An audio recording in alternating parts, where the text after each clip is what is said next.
กอดเจ้าของให้มั่นในมือที่ท้อบอกตัวเองเสมอว่าสู้ให้ไหวอย่าท้ออย่าถอย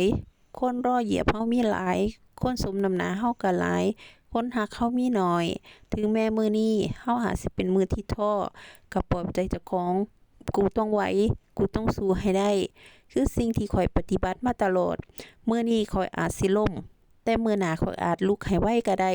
มื้อนี้ข้อยอาจสิท้อมื้อหน้าข้อยอาจสิสู้คิดซะว่ามีสองอย่างนี้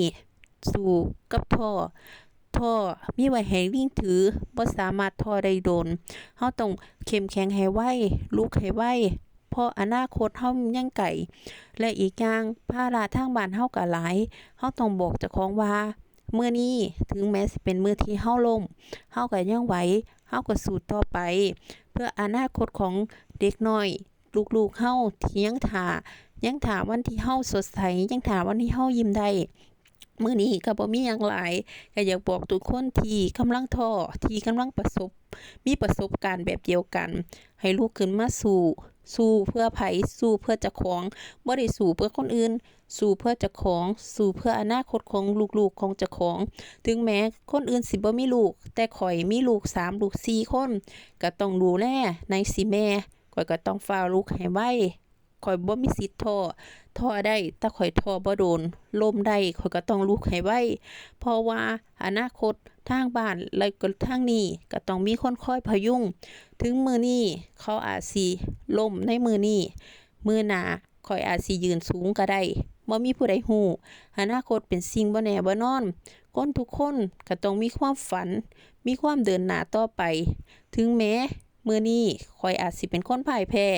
มื้อหน้าข้อยอาจสิเป็นคนมีชัยชนะก็ได้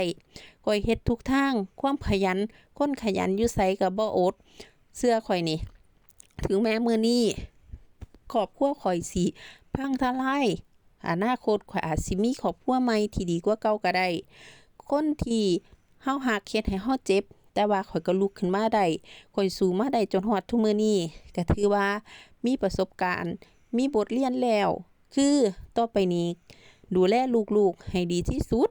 ปาดที่นี่บ่เว้าหลายยายห่างก็สิมากินก๋วยเตี๋ยวไก่บัดนี้ต้วนถ้วยโม่ตู้พี่น้องเอ้ยเบิ่งโลดเป็นตาแซ่บบ่ฮู้จ้าว่านี่ล่ะการใช้ชีวิตของข้อยใช้ชีวิตให้มีความสุขกินให้อิ่มนอนให้หลับเพิ่มพลังมื้ออื่นสู้ใหม่มื้อนี้ถึงแม้ว่าข้อยสิทุกข์ใจหรือว่าเมื่อยข้อยก็บอกเจ้าของว่าข้อยสิกินให้อิ่มข้อยสินอนให้หลับข้อยสิพยายามเฮ็ดทุกอย่างให้ชีวิตข้อยดีขึ้นข้อยบ่พยายามไปจมปลักกับอดีตหรือว่าสิ่งที่เฮ็ดให้ข้อยเลว